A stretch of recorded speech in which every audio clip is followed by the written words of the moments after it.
Guys, if you haven't already, make sure to follow the podcast on Spotify and Apple Podcasts. It helps us more than you could imagine.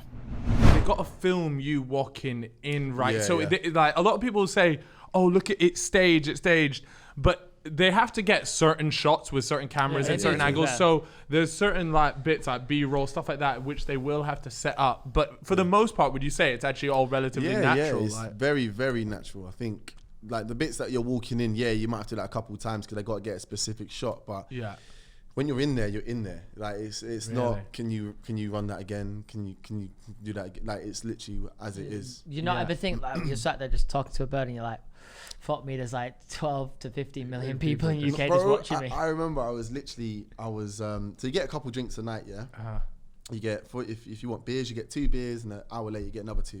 If you have wine, you get 1 glass of wine. Hour later, another glass of wine, right? Okay. So I didn't eat this particular night, not because of any reason, I just didn't eat.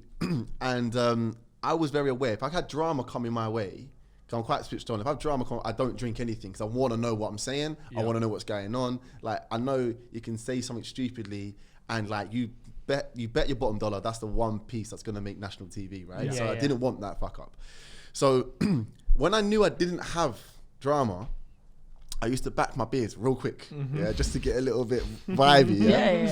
So these times I'm not doing any drama, and I've been asked to go to the beach hut. We have this one-on-one thing, and I'm sitting there, right, and I'm just slurring my words, like I'm just slurring, like, and I'm on a banter thing, like I'm just like, this is just jokes, like, I'm just creasing, like whatever. And then as I left, I was like, oh my days, I've just spoke to the whole nation. I just completely forgot. I completely forgot what I was there for, and I just completely. Well, I don't think that bit got aired, but it was just funny because you just forget that you just. There's so many people watching you. I remember I was thinking like, is anyone even watching this show anymore? Like, generally, that's what I generally said to the producer. Like, are we still being watched? Like, they was like, you have no idea. And I was like, this is jokes, but because you're not allowed to know what happens in the outside world, but like at all. So obviously you don't have your phones or anything in there. And in terms of, so are the producers, are they knocking around the villa? Like, how does that, or are they on like, is there like a perimeter? How does that work? Yeah, so like the villa is like a lockdown. So like no one comes in, no one goes out. But like there are producers, not in the villa, but there are producers around it. Oh, okay. And if you've got a problem or you want to talk about something, someone's always there 24/7 to chat to you about it. So you do chat to the producers throughout the day, but it's not a constant thing. And would you just like ask them like, yo, they'll say, please, I'll slip you a $5. I guess you don't even have a $5 to slip them, to be fair. No, for an extra beer. That'd be me, man. The black market Love Island tuck shop. No, they would just say things like, how do you feel about Laura today? They just want to get a vibe. They have to understand what's going on in your head. So whilst filming you, like no, they off camera. Off camera a little bit, so they know roughly what's going on. And then, like, I had no idea about the World Cup because obviously the World Cup was in 2018 when I was in there. When we went to the semis? Yeah, see? So I had no idea. Did they not tell you? Bro, nothing. I literally, because, like, you have no idea about anything. Genuinely. Wow. Like, it's not a joke. That's peak. You'd think they'd at least say, like, yo, for the boys. No, we did. Like, we're in the semis. Yeah, just on because of that tannoy. No, we did. We tried. I said, like, yo, obviously fucking tell me. Like, what are we doing? Like, are we in? Are we out? Like, what the fuck? And they're like, Jack, I can't tell you, mate. I'm like, you wanker. Like, tell me. I'm a kid. I'm playing football all my life. We get to, like, we're in the finals. Like, if you're in the finals, I need to know we're in the finals. But, no, I mean, like, the producer, one of them come in, and they was wearing the England top, and it was kind of, like, late July, I think. So I was like, What, you're piecing it together? Something's going on. But Detective Jack on the case. You can't find out, man. It's so crazy. Yeah. It's so crazy. But...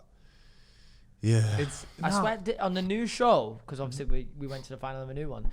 Did they not tell? I swear I saw something about the current contestants finding out that we were in the final, or am I wrong on that? Yeah, no, I think they did get told that we were in the final, and they were allowed to watch the final. I think. Oh, were they? Well, I think because mate, could you imagine how pissed you would be if you are in there and they just come like, oh yeah, by the way, like we won the final. You'd be there like, I've just missed out on watching my country. But to be fair, watching the final in the Love Island Villa would be a banger. Yeah, it would. Yeah, they should have done it, but Yeah, so I think but maybe you'd like to think for the World Cup final in 2018, had we beat Croatia and we'd gone to the final, you'd like to think that they would have shown it to you. I genuinely think they would have let us. Yeah, like that's a national thing. My old man, my dad, my brother, my mum would have been belling up the producers, going like, "My son needs to watch the fucking final. He needs like, to watch you it. can't, you can't take that away from you. So literally once in a lifetime. Got your mum turning up at the fucking. Do you get me? Knocking on the villa, like, let him watch the game. You don't get bored in there. I'd be fucking bored out my tits, man. Bro. Like, you just come back from Ibiza, right? In a villa. Like, it's the same fucking thing, man. But we're blasting music, we're getting pissed, we're drinking. So we can't do that. But I was getting like condoms and filling it with water and just dashing it at people's heads. Okay, so you can do stuff like that. Yeah, I was just doing dumb shit. I was just dumb shit, man. Like you can't get drunk and you know, you can't just like probably be smashing birds everywhere. But like you just have a good time. Like, it's just... You're on holiday. Do you reckon? So there's another show you probably heard of it. It's called Too Hot to Handle, and their whole thing in there is that you're not supposed to smash, but they do show a lot more than what Love Island tends to show in terms of like when they do break that rule. Like this one girl, she was playing with herself right in front of a guy, legs open like that. You told me this. I told you the story. Yeah, she's playing with herself. Wait. With nothing on. Nothing on here. Well, no, nothing on, right? And they're in a bedroom, and all they've done is put an emoji over her crotch. That was it, right? And it was into it, and so my reaction was the same thing. But I just want to know, like in Love Island, that's wild. There must have been people just like shagging all the wait, time because there's nothing bang. else to do, but you have to. In Love Island, no, you're allowed to. You're allowed to. You are allowed to bang. Yeah.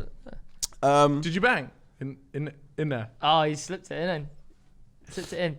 It's the rum and coke. That's all we needed, bro. That's all we needed. Manager stood up. She's quite swing. At some point, it was like everyone. Because it's boredom, bro. You're in there. There were people. There was a lot of DBS meetings. What was DBS mean? So DBS is like what we used to talk about. So DBS meeting is something that the boys made up to talk about what level of fondling there were. Okay. Because you couldn't just be out there going, I fucking did this and that. So we had to do it on level. But no, I mean, like, look, there were people that, there was sex. Of course. But the thing is, the year before me, they used to air the sex. Yeah, well, right? that was the thing. But my year was the first year they don't air the sex. So, we knew that we could get it on without actually getting it on TV. Okay. So, not mention names, but some people were getting rattled. Really? But you all share one room. Did they just not give a shit? Well, I gave a shit. So you know what I'm saying? I was quite respectful about it. You know what I mean? But you got the outdoors, man. Huh? Well, you just go outside. Go outside and be like, let's take wrap them up in a hammock. Got them over the fire pit. But I was gonna say, like, you just gotta get creative. You're just racking her up. She got, I got a text. Yeah. No, it was like V-Fest, man. Like everyone was like tents, like under the covers. Yeah. It was like a festival, bro. But you just, you man. Must hear. How do you even? You hear everything, man. You hear everything. All that shit. Or just like the fake. I'm like, I remember just one time, it got to the point it was so peak. I literally just sat up and said, yo, shut the fuck up. I was just like, yo, like, do your thing, but just allow it. Please. And the thing is, like, there's bare cameras in the room, right? So when something's going on because you just see cameras just go. Oh, really? Do they make like mad noise when they move? No, they don't. I did that. But you can see. I did that.